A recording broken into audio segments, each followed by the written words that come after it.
What I do belong to, I suppose, is the commercial with a small c sector, and all of my research has been very much about markets and how, in the context of urbanism, how they interact with urban design. So it was slightly disconcerting, actually, to get an invitation to speak today, because I have not spoken on the subject of placemaking or urbanism for a long time. And actually, for at least the last couple of years, I've been increasingly concerned with things international and international markets. But I was very intrigued to look again at past work, which I will quickly run you through, and to put what we're talking about today into a global context, because one thing I have come across over and over again in my work on world cities is the importance of urbanism in the way those markets are performing, how they're going to perform, and certainly how physical development is occurring in emerging new world economies. So it's all interlinked, and I hope today to run you through some evidence that we've gathered in the past, but also open up the conversation to a bigger one, if you like, maybe moving from the issue purely of urban design to a much bigger issue, if you like, of global urbanism. So I'm going to have to go through, now apologies, many of you will have seen these slides already, but I want to recap on what we've done so far. We've gathered a lot of evidence about the value of sustainable urbanism, urban design, placemaking, whatever you want to call it. And it's really based on this. It's the underlying demand. This was a survey we did some 4 or 5 years ago now about what people actually wanted from the places they lived in. And I've highlighted in pink all the things that are to do with anything to do with space, plot, size of rooms, and so forth. And somewhat controversially, you might see that comes low down on people's sense of priorities. What's the top thing? Neighbourhood. Neighbourhood, not community. And it's about good schools, safe environment, all the things that make place. That's the underlying demand factor. So it's hardly surprising that in case study after case study, and this is the big one we did, the Valuing Sustainable Urbanism with the Prince's Foundation, but there were many others. There was the value of open space. Does money grow on trees by Cape Space? There was an early Cape thing on the value of urban design. I even dug out one last night, actually, that I'd completely forgotten about, which was comparing standard sort of housing development with other sort of town centre stuff. So case study after case study shows quite unequivocally that, at least in the end, value is higher than non-sustainable urbanism. So standard developments are low value, and we found this here in Nailsbury, Dorchester and Glasgow, very diverse places. At the time, we'd only expected to find that sustainable urbanism held its own, but what we actually found was some significant differences, and more than enough to justify any extra design or infrastructure costs that might have been inferred. I should point out, and I think this is particularly important, we measured this value at the level of land, not at the level of individual houses. I think this is an important thing to emphasise. Although it undoubtedly shows up at the level of individual houses, actually, we were very interested in looking at it from a developer's point of view of gross development value. And then we've done a lot of clever work. I love maps, so I'll show you these ones. This is a London borough, street by street, mapped by value. And then Space Syntax did some of their clever stuff about what type of streets this value was on, and found some extraordinarily strong correlations. This is getting beyond the kind of design and layout of housing estates into the real depth of urbanism here. We found that global integration, in other words, how easy it is to reach a street, and the less cut off it is, the higher residential property value you get from it. We found that your ability to walk through a place and choice of routes through a place, its permeability adds value. So all these things that the urban designers have been talking about, are borne out in old streetscapes on the ground. Equally, put an unconnected neighbourhood centre in the middle of a site and it decreases value. If all you're connected to is a little closed-off enclave, you're going to have a lower value property. So there's some really good empirical evidence here. It's not all about density either. I mean, certainly when we look at the value that accrues on a land area basis, some of the story is density, that good design enables higher density.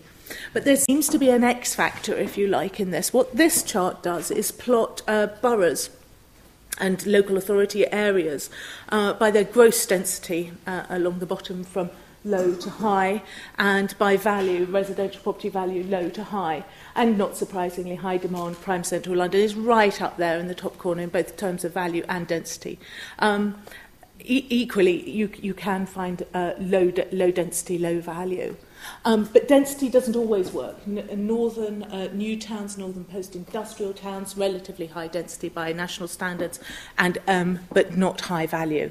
So, as we all know, there's a depth to this story, that value is not totally dependent on the physical determinism of place. It's as much about the people in it, the industry in it, the local economy, and so on. And I've become increasingly interested in those factors. And we certainly became very interested when advising clients in the content of place. If we were actually going to build even bog standard residential, households need stuff. And we got very interested in content of urbanism and found that I love this picture because it just sums up really what we mean by neighbourhood commercial. But this neighbourhood commercial, this fine grain, messy stuff that actually goes on in places that people like, adds value. It's sort of new build sustainable urbanism equivalent might be called mixed use, but it certainly means the corner shop, the corner pub, and so forth. In fact, on larger scale sites, the big sites that were being planned pre-credit crunch, we found that a huge range of this fine grain commercial, forget the big box sort of top-down invested stuff, a huge amount was needed. This was a summary of all the uses we identified that probably needed to go into one of the 10,000 unit urban extensions that we were helping a client with at the time. Now, the thing is that I've yet to see a development being built with all this stuff in it. I've yet to see a development really able to replicate the sort of fine-grained messiness and complexity of old, evolved places and the highest value places that we know and love. And this may look surprising, given all that plethora of evidence, that it clearly adds value. It seems to me, no question of it. There's a recent study just come out of the US showing very clearly in a carefully controlled experiment that new urbanism is more valuable than urban sprawl, or suburban sprawl, I should say.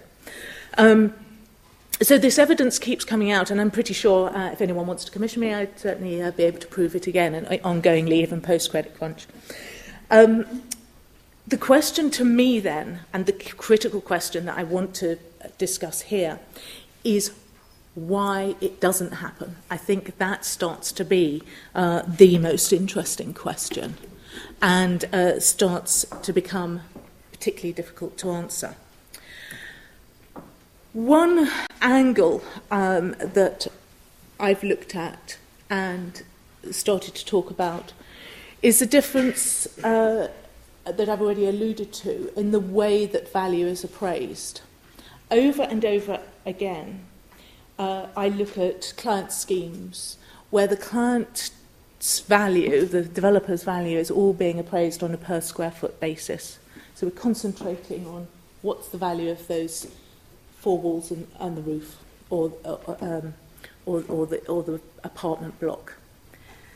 And yet, the real value of urbanism accrues at, if you like, street level, at land level, because good urbanism will intensify the numbers of square feet you can get on a particular site. It will also diversify receipts, probably, and there's quite good evidence of this, speed up sales.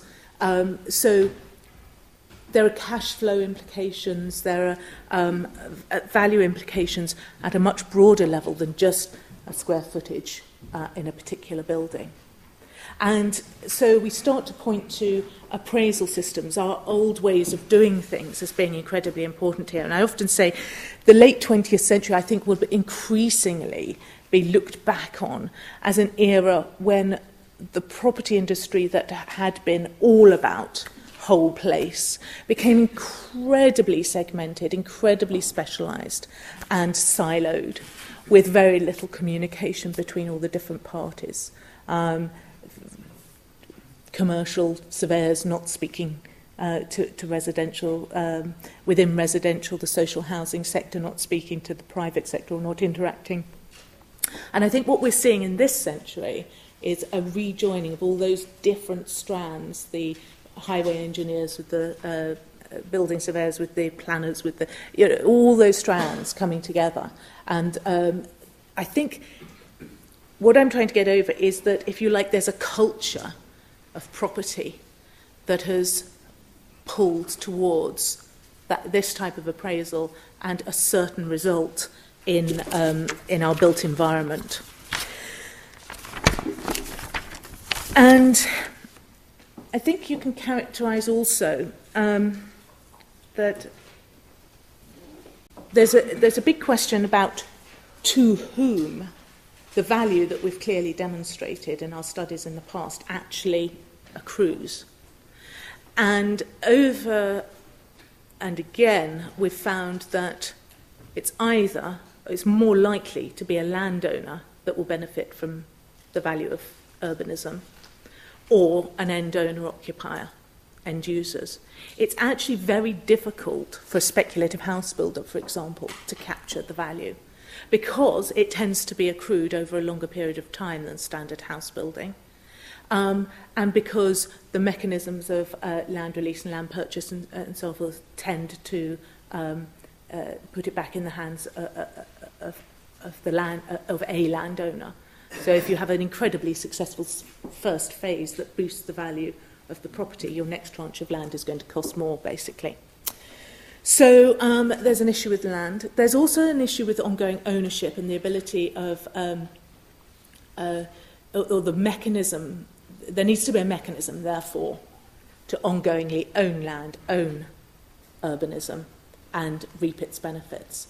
And on the other side of that, there's also very often a need to actively manage good places, and I'll talk more about that.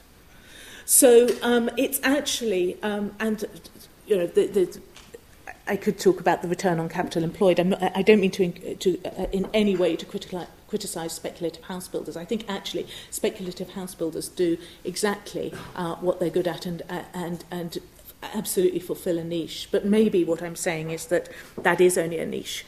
And what we're singularly lacking in the UK are alternative business models to deliver housing. So, for example, in most of the Western world, the rate of self-build is at least 30, some 50%. In Austria, it's 80% of all new housing output. So there are whole sectors that we just don't pay attention to. It's only 10% in the UK, give or take. So, and of course, a lot is being said at the moment about market renting and the potential role of build-to-let, which again is an incredibly important sector of the market that we just haven't been used to catering to in the way that they do, for example, in North America or many places in mainland Europe. So the likelihood of this site here, which is Ebbsfleet, up to 20,000 new homes, really helping to create a new borough of London, potentially. It's very, very difficult to get from that bare land, starting from where we are now, to what we might call full place potential. And I've used, as we are here, an example of Oxford. I mean, one just can't see how that kind of urbanism might be built, certainly in the middle of North Kent, in a quarry at the moment.